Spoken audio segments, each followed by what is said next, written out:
there are also many out there who are doing the practical things when it comes to supporting the police.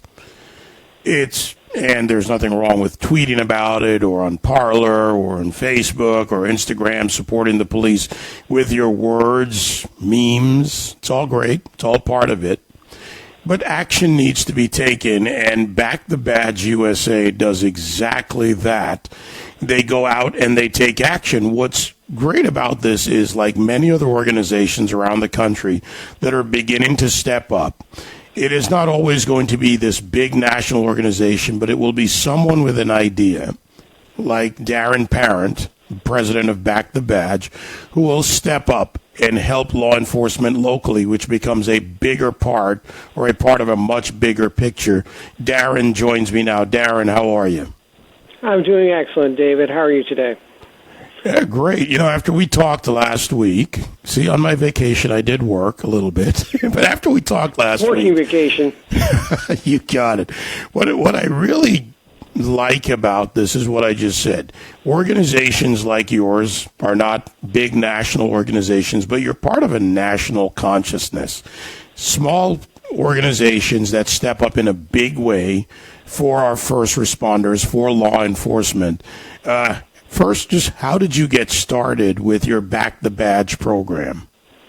Well, Back the Badge USA began the day we received our 501c3 back in 2017. We saw that there were a lot of needs in the first responder community for fallen first responders, scholarships for kids of fallen first responders, things like that. But there were other needs. Did you know about half of the police vehicles in the United States do not have any kind of medical equipment in their vehicle? And I can tell you a lot of big departments out there do not have medical bags or trauma kits in the back of their police vehicles. So that's one of the first things we wanted to do. And when we got started, that's one of the things that we made a priority, putting medical equipment in the back of police vehicles that clearly we're not going to get them. Politicians like to play with that particular one. And police are trained in advanced first aid. They know how to render it, but they need the equipment because they run into people all the time that have bad wounds, knife wounds, gunshot wounds, and sometimes an ambulance is a half hour away.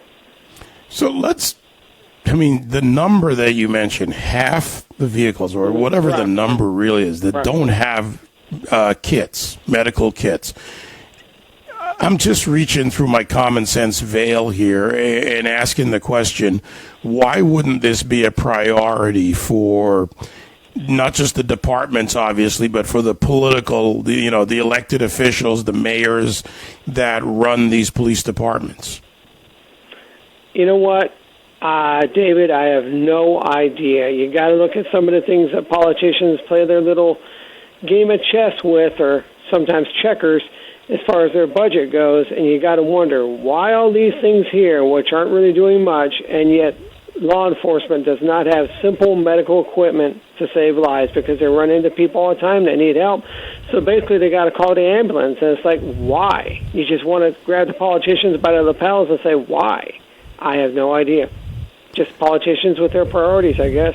And law enforcement, they just got to grin and bear it. As we see now, it's getting a lot more worse.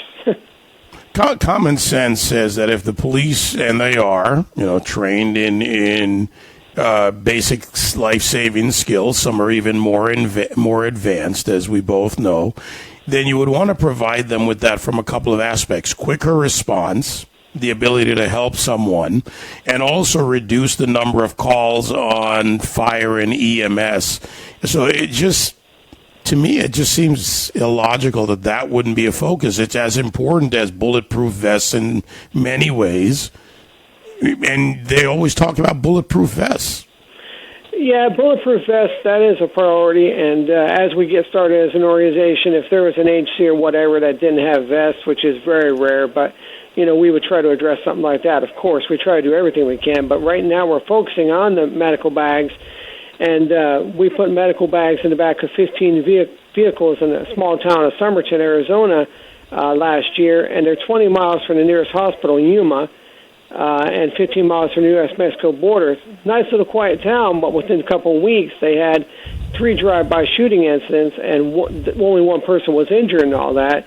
But the person injured, the police grabbed the bag out of the vehicle they now had, treated the guy, and got him to Yuma Hospital. Whereas before, they would have to wait for an ambulance from Yuma, and he would have bled pretty badly. So, all right, what's in these bags?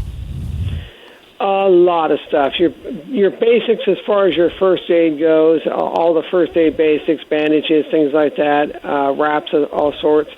But then in addition to that, you have a full trauma kit built into each bag. The CAT, capital CAT, Combat Application Tourniquet is the best tourniquet on the planet. There's 3 of those in these bags. The Israeli compression bandage, there's 3 of those. 4-inch Israeli compression wrap, 3 of those in the bag. That's a trauma component also. Another trauma component is a quick clot for gunshot wounds, knife wounds. The police pack it in and keeps it from bleeding out. And occlusive bandages, hyphen occlusive bandages, those go on and they allow you to breathe easier, but they keep you from bleeding out. And there's some excellent components in there.